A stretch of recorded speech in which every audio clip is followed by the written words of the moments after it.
Well, hello everyone, and welcome back to Word Wednesday. My name is Brian, and I will be your host today. Thank you all for joining us. Happy Friday. These days I just chuckle that this channel is called Word Wednesday, and these videos are coming to you on every other day but Wednesday. But hey, it's all good. Stay tuned. Yes, for those of you that are new, if this is your first time joining us, this is the subject of this channel. We talk about the Bible, and we get in and we dig in and we explore all of the myriad of amazing things and wonders and truths that it has for us. Yes, it's inexhaustible, so you'll find and learn something new every single week. For those of you that have been with us and have been watching regularly, we appreciate you greatly. Thank you very much for tuning in today. Today I want to share with you something personal. I think a lot of the topics for these videos are a lot of times based on my personal experiences, and I shared recently how God helped me to find a house that I'd been praying for some time. I had been living in apartments for years and years, and I was just longing for more space. On a very personal note, I do suffer from anxiety and depression at times. And life can just be very stressful. So a lot of times apartment living is not conducive to that if it's like a small space, not a lot of natural light. I was very grateful for what I had. Any of us that have anywhere to stay, to lay your head down, if you have a roof over your head, or if you're sleeping on a great bed, or if you have central heating or running water, none of these things should be taken for granted. So not to say that I wasn't grateful, but I knew that I was really longing for just more, right? Get back to bigger spaces where I could host friends and family, be able to have more room to set up my studios, just do the things that I needed to do, right? So that was the prayer of my heart for some time. And again, like I said, especially even for health needs, I knew that I needed something a little bit more.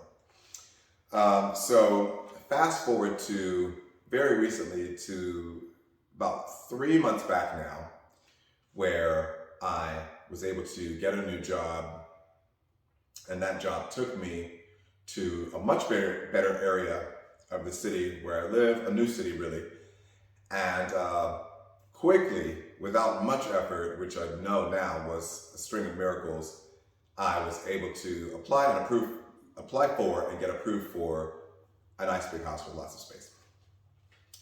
And my wish did come true. I was able to host my whole family for Christmas, or much of them, or some of them. I have a very big family. That's a story for another time. But what I wanted to talk about today is that even though it's sort of the another part of the experience has been, especially more recently, that I did, whereas I did pray for a long time that I would get this space, now that I'm here, it has also come with its own set of challenges, right?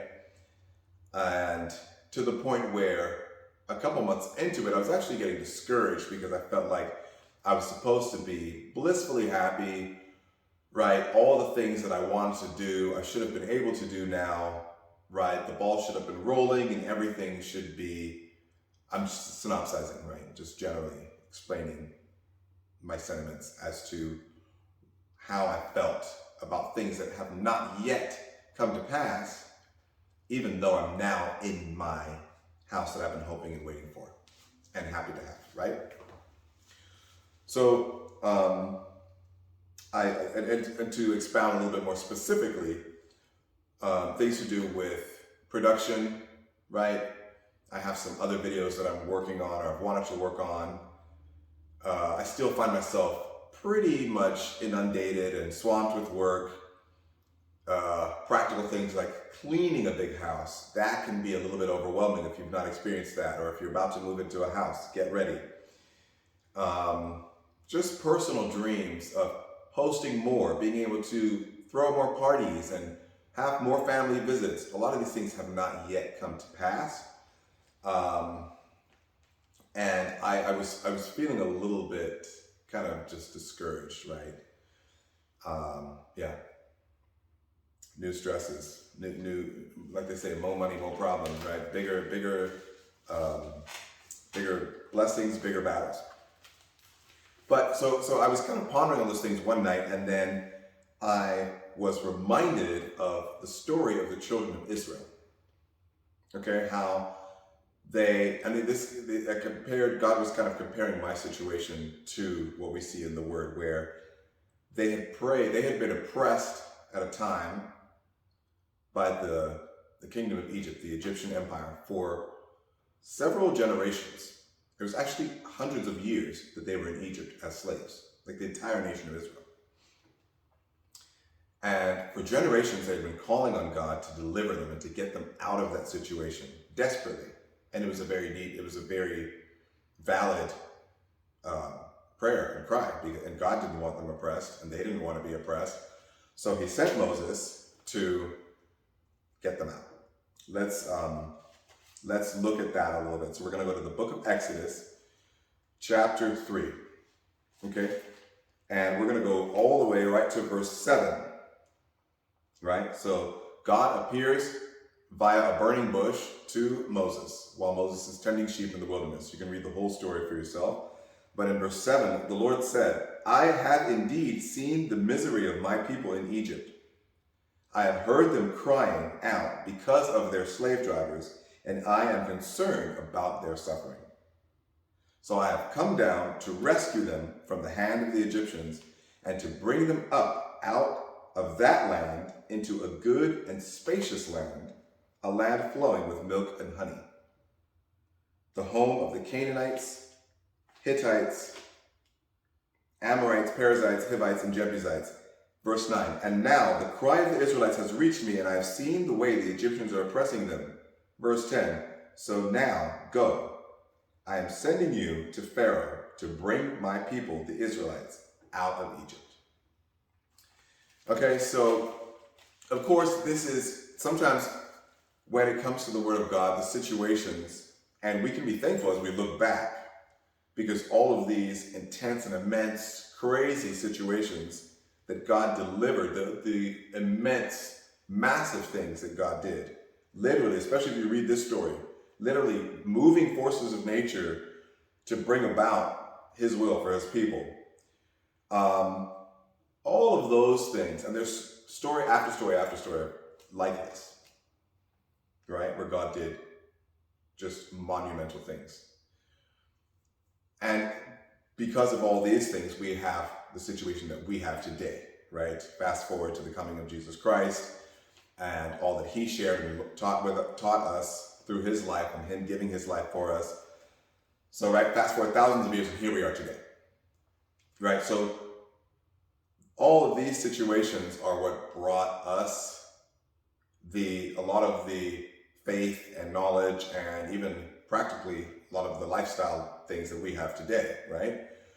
So sometimes I do feel I'm grateful for these situations that God brought his children through so that we can have the truth we have today. But sometimes I do feel a little bit almost like corny or sort of minuscule in comparing my life to these crazy situations, right? To these amazing and grandiose situations in the Word of God.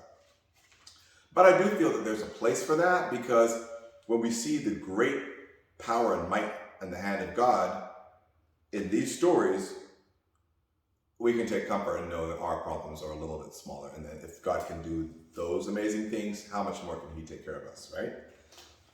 Not to say that some of you might be facing things that seem almost on par with, the dramatic and drastic things that the children of Israel went through in biblical times. And, if so, our prayers are with you. But in my situation, I was feeling like, of course, I've not, ever been a slave or ever been oppressed. I have a good job, I have good bosses, whatever. But I was in a situation where I was actually very desperate to get out of it. And I felt very for whatever reasons, I felt a lot of stress and anxiety on my life. And I felt a lot of like my joy was being taken away. I didn't have a lot of the things that I was striving for and that I believed God for, even, to the point where my happiness and joy was also severely compromised, right? So my prayer was that God would take me out of this situation. And then he did, right? As he sent Moses to deliver the people of Israel. So you can read the rest of the book of Exodus, and it shows how they were able to get out of that situation fully and go towards this land that God had promised them, right?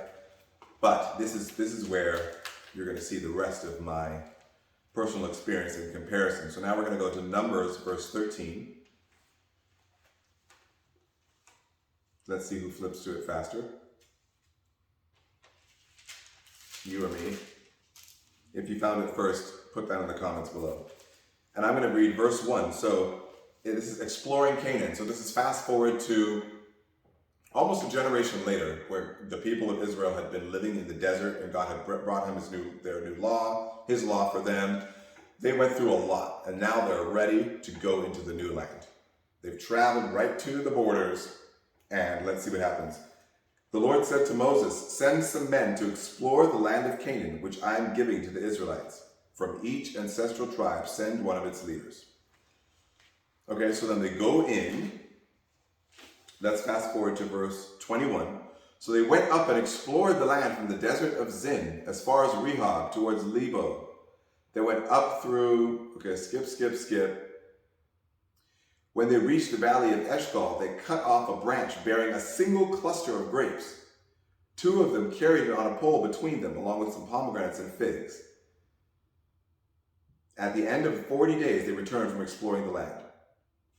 Now, if we go to verse 26, it says, "They came back to Moses and Aaron and the whole Israelite community at Kadesh in the desert of Paran. There they reported to them and to the whole assembly and showed them the fruit of the land. They gave Moses this account: 'We went into the land to which you sent us, and it does flow with milk and honey. Here is its fruit. But the people who live there are powerful, and the cities are fortified and very large. We even saw descendants of Anak there. The Amalekites live in the Negev, and the Canaanites near the sea and along the Jordan.' Then Caleb silenced the people before Moses and said, 'We should go up and take possession of the land, for we can certainly do it.' Verse 31, but the men who had gone up with them said, 'We can't attack those people. They are stronger than we are.' And they spread among the Israelites a bad report about the land they had explored. They said, 'The land we explored devours those living in it. All the people we saw there are of great size. We seemed like grasshoppers in our own eyes, and we looked the same to them.'" So they had been crying out to God for so long to bring them to this very land that God is now giving to them. But they have to go and take it, right? It's given for free, but it's not. There's still obstacles that they have to work hard to overcome before that land can be enjoyed as theirs. And when the spies went in and saw all the obstacles, it was very overwhelming for them, to the point where they had basically talked the people almost out of even going into that land and taking it. Right? So back to my situation, when I found myself in this big house all alone and like laying there scared at night, like having to adjust. I was so used to my cozy little apartment, facing just little, what's now, as I compare my situation to this story, suddenly my problem seemed very small. But I like that the Word of God was speaking to me about this, right?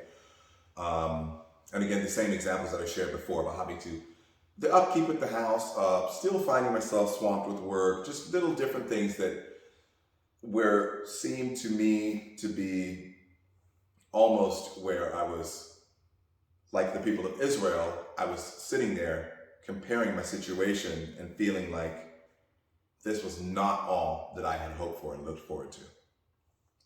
And then even looking towards the future with the rest of the things that I still have to accomplish, right? Whether it be with my dream of acting, to be able to have breakthroughs and auditions. I still have a lot of things I need to do. I need new headshots. I need new reels. I'm hoping to find a new agent. I need to build a team if I'm to further my YouTube channels and my building of a brand. There's a lot of things that still have to be done, even though I'm now in this place, right? So I found myself facing both, all figurative, but both small and large giants of overwhelm, right? And just things and adjustments and all these things. But all that to say, so now if you fast forward to the book of Joshua, you see where God he really actually had to call out the generation that was doubting and that was fearful. They ended up not even going into that land, because he could only have them walk into the land of Canaan with an attitude of faith, right? So it was actually the younger generation, which were at my age, it was those that were just under my age that went in and took the land of Canaan, with a very few exceptions. Josh and Caleb were actually like my age or older, but all the rest were 40 and under. Because he wanted to give the land to those that had faith, and those that could actually take it, right? So if you read the book of Joshua, it'll tell you the whole story. And they went in and they conquered and they thrived, and the rest is history, literally. But it really spoke to me as to how it kind of just hit me one night, right? And I've been here for like about 3 months now.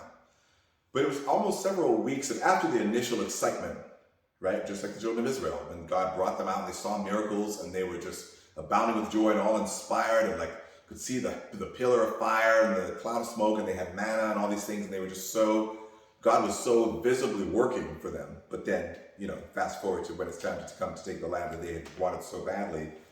Now they were facing the reality of everything else that they had to accomplish, and they were completely fearful and overwhelmed.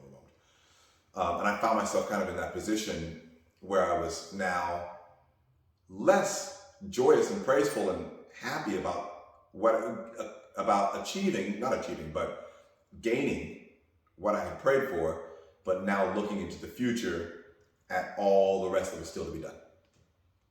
But God reminded me of this, and it's like, look, whoever those giants are, and that's what the biggest thing that we always take away from the Word of God is that He is the one that had to provide for His people and deliver them again and again. And I had to realize that all of the things that I have to both have an attitude of faith to go in and conquer, but I have to also continue to lean on God. Even as He led me here, He has to be the one to accomplish all the things that are ahead of me, right? With me and through me and for me. But yeah, it was just a very interesting comparison, and it seems a little bit less dramatic now as I talk it out, but especially those of you maybe who can relate to my situation when I'm laying in bed, not being able to sleep, and just thinking about everything that you have to do. It can seem very overwhelming. But this example just sort of hit me almost, like, because I hesitate to compare myself to the characters in the Word of God, especially on the grand scales of like kingdoms and wars and all this stuff, right? And huge miracles, because I don't need any of that or face any of that in my life. But in this instance, that just really spoke to me, because I was really, in my mind, like how the people of Israel had perceived the situation to be impossible, but for God already knew that they could do it, right?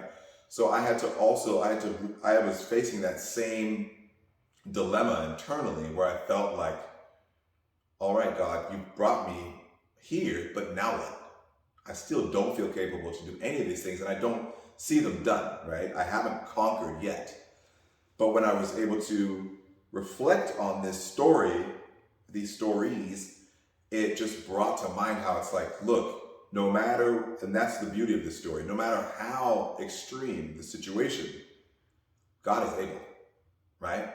So now I look forward to the rest of the journey with faith, everything that has not yet been accomplished. I'm praying for a roommate so that I can be able to share costs. I'm praying for some help so I'll be able to keep house, and I'll be able to have a team to work with, and have, all these things, and everything else that is to come, right? And again, being able to by and by start a family and welcome those of you who all, want to share this house with me, share my home with me. So it's like all the things that are to come we should be looking forward to. So if you have a situation in your life that seems daunting to you or overwhelming, or if you have visions and dreams and you have seen a little bit of it, God has led you maybe to a place where you can start your vision, but everything else still seems very overwhelming. Reflect on this. Read the story of the people of Israel, how they were delivered from terror, but then even when they were brought to the amazing place God had for them, there were still obstacles to overcome, because that's life, right? But as we lean on God and we walk with Him and let Him go ahead of us and work things out, as we trust Him, we can then see everything that He's going to do for us. And He's going to do, like His word says, exceedingly abundantly above what we could hope or imagine. So that's really exciting. So now I have a little bit of more peace about it. There's still a lot of planning. There's still a lot of work to be done, which almost in some ways seems to never end. But, we do need to make sure we take our rest and our breaks and also enjoy the journey, right? That's what I'm learning too. So along the way, as I go through each and every step to create things and find those that I can work with, I want to enjoy it. I want to learn each learning process, enjoy the learning processes. I want to enjoy the discoveries and the small breakthroughs that lead to eventually the larger productions, right? So anyway, sometimes I feel a little bit like Moses. He told God that he was not fit to deliver the people of Israel because he couldn't speak. And sometimes when I'm trying to put these videos together, and I do it a little bit on the fly just because of everything else that's going on. So if I stutter or stammer or recollect my thoughts or repeat myself 100 times, I do apologize, but I hope that you did gain some value from this video today. Look at me, I've got lint on my shirt. I need a wardrobe person to check me before I go on camera. But if you did gain video from this, two things. I would greatly appreciate if you press the like button. Nay, smash the like button multiple times. Also, if you can relate to this story at all, if you have experienced anything similar to this, or if you are in a position where you are about to launch on a journey and you are looking ahead and you see some things ahead that might seem a little bit daunting, I want you to put a comment down below and let us know your situation and tell us your stories. We will be praying for you. I will cross-reference the scriptures that we went over today, as well as any others mentioned. Those will be in the description of the video below. And I will keep you posted as to my journey and whatever else is to come and all the amazing things that God is going to do for me, and I will keep you updated. Thank you again for joining us today, and I look forward to seeing you all next week. Take care and enjoy the rest of your weekend. God bless.